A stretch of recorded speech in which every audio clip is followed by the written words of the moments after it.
নমস্কার, কথামৃত ইউটিউব চ্যানেলে আপনাদেরকে স্বাগত। অন্ধকার গভীর নির্জন রাত, একজন চোর নাম হরিশ, সে চুরি করতে বেরিয়েছে নগরীর প্রান্তে। চুরি করাটাই তার পেশা, বংশ পরম্পরায়। সে এগিয়ে চলেছে চুরি করবার নির্দিষ্ট লক্ষ্যের দিকে। এমন সময় দূর থেকে দেখতে পেল একজন দীর্ঘদেহী লোক সেই রাস্তা দিয়ে আসছে তার দিকেই, এবং সে মনে করল কে আসছে, আমি লুকিয়ে পড়ি, নইলে আমি হয়তো ধরা পড়ব। সে আস্তে করে বাড়ির একটা থামের আড়ালে নিজেকে লুকিয়ে ফেলল অন্তরালে। সেই দীর্ঘদেহী পুরুষ ধীরে ধীরে এগিয়ে আসছেন, এবং তিনিও দেখতে পেয়েছেন কেউ একজন লুকিয়ে পড়ল থামের আড়ালে। তিনি এগিয়ে এসে সেখানে দাঁড়িয়ে জিজ্ঞেস করলেন, কে তুমি?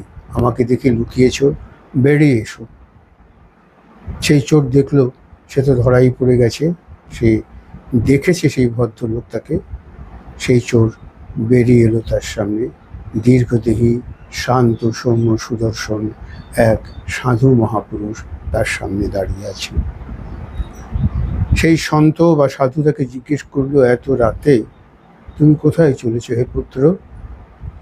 তাকে দেখে সেই চোর হরিশের মনে একটু শান্ত ভাব জাগ্রত হলো, তার প্রতি একটু নম্র ভাবও তার জাগা হলো। সে একটু সমীহ করতে লাগলো সেই পুরুষ মানুষকে।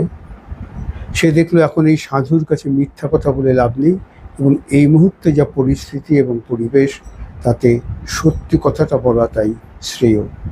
সে বলল, হে মহাত্মান, আমি চুরি করতে বেরিয়েছি। বংশ পরম্পরায় চুরি আমাদের পেশা।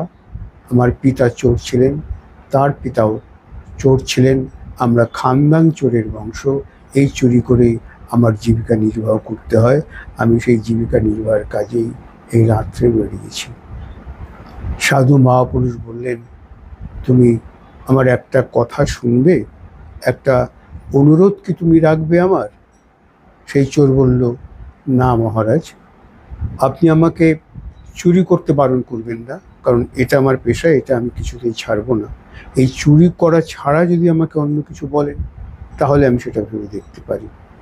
সাধু বললেন, ঠিক আছে, চুরি তোমার পেশা, তুমি চুরি ছাড়বে না বলছো, তুমি চুরি করো, কিন্তু তোমাকে আমি একটা কথা বা একটা অনুরোধ করে যাচ্ছি, তুমি কখনো